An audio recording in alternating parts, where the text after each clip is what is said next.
Philadelphia trying to figure out how they can drum up that excitement for their team. Now, it took a lot of losing to get there, but at the back end of it, they have a team that looks like they're going to be a force in the East, if not the NBA, for the next decade. Yeah, and I think that's what's exciting. That's what you need to be excited about is your future, because you may not see it right now, but in, 2 to 3 years from now, you could have a beast of a team where people are calling them the Warriors of the East. It's a possibility.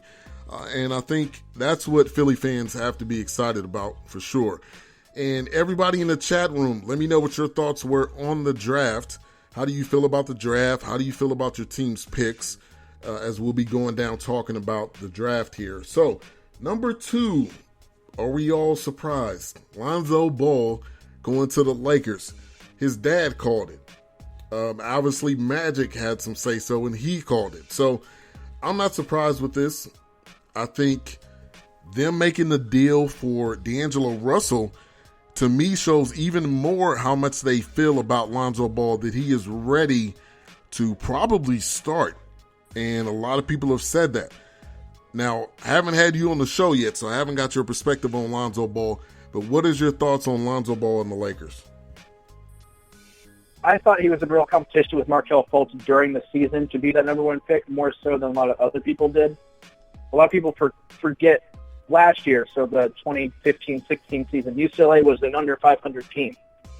And returned everybody, and the only real meaningful additions to the team were Lonzo Ball and TJ Leaf. And obviously TJ Leaf played a big part in their turnaround as well, but they went from winning 16 games to 31. And everybody in that program really credits Lonzo Ball for that and the mentality and leadership he brought to that team, along with his on-court skills, which we all see and are remarkable and are worthy of being the number 2 pick. They really went out of their way to make sure that, or to create the illusion, I guess you could say, that they weren't set on Ball, but to kind of give you an idea of just how set they were, he was going to be the pick the whole time. As soon as they got the number 2 pick in the lottery, they put D'Angelo Russell on the trade block later that night. So just a matter of hours before they pretty much decided that Lonzo Ball was their guy. And they did due diligence to look at other players. But they think he's the perfect fit in that up-tempo system Luke Walton wants to run. And I couldn't agree more. That's what he ran at UCLA. That's what he's best at in transition. In the summer of 2018, when they bring in another guy, it's probably not going to be LeBron James, and so what all Lakers fans will want to tell you, but they bring in another Mack superstar guy. Ball's going to be able to play right alongside them because he's a pass-first guy. He certainly has the skill set to score whenever and however he wants to. It's just a matter of when he wants to. And he doesn't seem to want to do that unless his team really needs it. He's more of a pass-first, get everybody else the ball in positions where they can score. So this is a perfect fit for them now and going forward when they add those other superstars. Yeah, and this pick, along with the D'Angelo Russell, was basically a groundwork for them to get Paul George, which I think is going to happen. Now, another option, people haven't really talked about this, but Westbrook, I think, is leaving OKC whenever his contract is up. As much as he's ragged on KD, he's going to leave, and the Lakers could be a potential landing spot for him. He's from there. You get that home court advantage. You get that LA feel, and that could be a possibility also. Well, I think a lot of that will depend on what happens with OKC this season and this summer. I know they're planning on making a run at Blake Griffin, who's an OKC native, so that makes a lot of sense. It's sort of his hometown team. The Clippers want to bring Blake back, obviously, but their top priority is Chris Paul, and so there might be Blake pitches from some other people. But Westbrook can opt out of his contract after this year, so he can be a free agent next year. At the same time, Paul George can be a free agent if the Lakers don't trade for him beforehand. Yeah. And with Westbrook's skill set, he can actually play the 2 guard next to Lonzo, being more of a facilitator. So that, makes a lot of sense. I don't know if we'll see Westbrook leave. I think that will depend on what OKC does this year and what they kind of pitch to him as their plan next offseason. But I agree. That's something that a sort of a dark horse name you really get with LA. Yeah. And we got Larry B with iSports Radio in the chat room. He says, as a diehard Laker fan, I'm happy with the pick. I think he will really help us out, and he's determined to win. We need that type of mentality on the team. I agree with that statement. Yeah. That's 100%. Definitely. All right, so next, Jason Tatum at number 3. To me, this guy is a flat-out baller. He can do some of everything. And honestly, with the Celtics, they were just in the final. I mean, they were just in the Eastern Conference Finals. Adding Jason Tatum to this team is huge for them. But what is your thoughts on Jason Tatum going to an already, above average Celtics team? I will say this. I'm a bit torn on this pick. I'm not as high on Tatum as a lot of people are. That said, I think this is like the perfect fit for him. It's obvious he can do whatever he wants to offensively. He got a good perimeter jumper, can shoot it spot up, can shoot it off the dribble. He gets the rim if he wants to. I have concerns about him defensively, but that's sort of the case with a lot of people in this draft, and a lot of incoming rookies will have that problem that's sort of developed over time. With the Celtics, they need that perimeter scorer, especially on the wing, and someone who can take some of the pressure off Isaiah Thomas. So drafting him over a Josh Jackson, who a lot of people thought they were going to take, makes a ton of sense.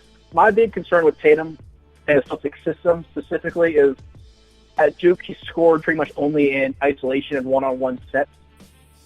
That drew some comparisons to a Carmelo Anthony play style, which would concern me moving forward. I don't know if he can score naturally in the flow of everything. He might need to kind of get the ball and stand there for a second, put the guy down one-on-one, which he could do phenomenally. There was nobody in the college game who could stop him that way. There's going to be very few defenders in the NBA who can stop him even this year doing that. But it's just sort of concerns when you play as team-friendly style the Celtics do and move the ball and kind of everything they want to do under Brad Stevens.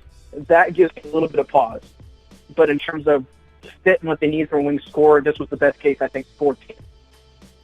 Yeah, and I think they needed like some available length, like a stretch, point shooting guard / small forward / power forward. I think that's kind of what they needed, and he kind of fits this bill.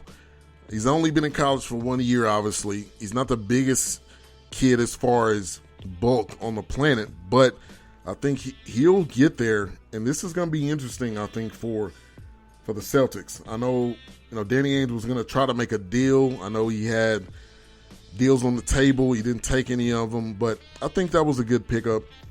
Let's go to number 4, Josh Jackson going to the Suns. I don't know. Again, I don't know about this one, but go ahead. It's the perfect fit for both sides. There can be questions about Jackson's game, specifically offensively and his shooting, whether that will come, his ball handling. He's a good playmaker. He's good finishing around the rim, but he is rough on that end of the court. He's more of a true defensive guy at this time, which for the Suns right now is all you need. They're one of the worst defensive teams in the league last year. They didn't really have anybody you would put on an opposing team's best player and feel comfortable with that. You can do that with Jackson now and sort of have him and both your actual core going forward. Again, his ceiling depends on his offensive skill set, and people might talk about De'Aaron Fox and Jonathan Isaac maybe being better prospects, which I might lean towards, but I like Josh Jackson. I think his shot improved as the season went on. I think that's something you'll see him improve offensively, but the Suns will need to rely on him with that because they already have Booker and Eric Bledsoe and Brandon Knight, who are more offensively minded players. But they need a defensive stopper, and that's what Jackson is. Yeah. All right, so we got a question from the chat room here from Ms. Mocha Bella. She says, what are y'all thoughts on the Bulls trading Jimmy Butler? Now, and that kind of goes in line with the number 7 pick. We're kind of going ahead a little bit, but what is your thoughts on that? And do you think Lauri Markkanen is really worth that trade, basically, is what they were kind of doing? I'm not as sold on the home run aspect of the trade in favor of the Timberwolves as a lot of. I think they made the smart decision. I mean, you added Jimmy Butler and only moved back in the draft, so that's a win for them. And I really like Justin Patton, who they got at 16. He was one of my real dark horse sleepers in this draft as a versatile big man who can do a lot of different things and has an incredible ceiling that I think will eventually make him a good pair with Carlton Towns in the front court. But with Jimmy Butler, it suddenly speeds up the Timberwolves' timeline in terms of when they're going to be competitive in the West. And I still think that interacts some with the Warriors being at the top. So I think they sort of limited shortened their championship window, I guess you could say, which is projecting several years out, so we don't know what's going to happen after that. It certainly makes it more competitive right now. For the Bulls' perspective, this was about what you were going to get for Jimmy Butler, and they wanted to start rebuilding. It doesn't make them any good now, but that's sort of the point. If you're going to rebuild and you want to do something Sixers-esque, you need to get stars, which you get early in the draft, which you get by being bad. Lauri Markkanen, I think, is somebody who's going to come in and contribute something for them. They wanted to upgrade their front court, and they wanted to upgrade their shooting, both of which Markkanen does. I think Chris Dunn had a bad rookie season, but I really like what I saw from him at Providence, and it's a strong one of the rookies. That's not going to be who he is his entire career. I think he'll end up being a quality player in the league, maybe as a six-man, but a quality player. And Zach LaVine, there's still questions whether, coming off that tornado, but people really like him too. So I think the Bulls got pieces in return that help them. But obviously, you have to solve everything and give them a core moving forward that you feel comfortable with. But it gives them pieces to work with as they tank for these next couple of years and get those superstars and that foundation they want to build around. Yeah. All right. So, also the other question was, which team had the overall best pick? That's a tough question right there. I'll go first. I'm gonna say Markelle Fultz. I think that was the best pick in this draft because they are kind of on the verge of getting to that next level, and I think that was big for them. But what was your best pick in the draft? Best pick in the draft, I really like the value the Hornets got with Malik Monk at 11. They're a three-point shooting team, or a team that wants to shoot a lot of threes. They didn't have really any three-point shooters. They needed a star off the bench. Both things Monk will help with immediately, so I think that was a really good pick. The individual team that I think had the best draft was the Kings. They got De'Aaron Fox at 5, who's your starting point guard, face of the franchise, going to be your best player, one of your best players, core piece for the next decade and a half. You trade back from 10, you get the extra pick. At 15, they got Justin Jackson from UNC, small forward. He's a quality player. He's not somebody who's going to necessarily become a star, but he's somebody you need on your team, and he's a safe pick, playing 3 years at UNC. You know who he is. He's a 3-and-D type guy. They need help at small forward right now because Rudy Gay is entering free agency, and they're not going to re-sign him. So he's somebody who can start for them now and then become a bench player as they get hurt. And then same thing with Frank Mason in the second round. I think he was picked 35. Got him. He's a quality backup point guard, a leader, tough, gritty, somebody you need on your team. Comes from a winning program.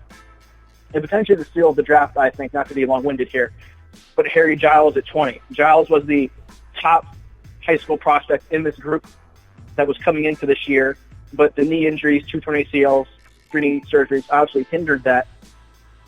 It didn't look like he was going to be a first-round pick until his medical evaluation started coming back very positive in the pre-draft process, so teams didn't think that was an issue. And so if he can get back to being anything resembling that franchise transcendent caliber talent that he looked like he was going to be in high school, that's the steal the draft the Kings got. And because they made that trade down and got that extra pick, it was an easy gamble for them to make. Yeah. And you're right. I'm looking at all the picks, and the Kings have stacked up. I mean, with players that can probably step in and give them some quality minutes. And man, I didn't realize how many picks they had. I know they had 2 in the top 10, and Malik Monk, man, I was hoping and wishing he would have been that the Mavs would have picked him. I was really excited about that kid. Obviously, they got Dennis Smith Jr., so not too bad. But I got another question in the chat room. We're kind of going back and forth here. The Knicks, okay. Frank Ntilikina, is he the real deal? Because I'm scratching my head with these foreign players now. They're a hit and miss. You know, we've seen the Greek Freak. We've seen some other guys come in. But what do you think of this Frank kid? He is, I would say, one of the actually safer picks in the top 10 simply because his floor is very, very high. He's a tall point guard at 6'5". He's a true point guard, which you don't have to worry about somebody like a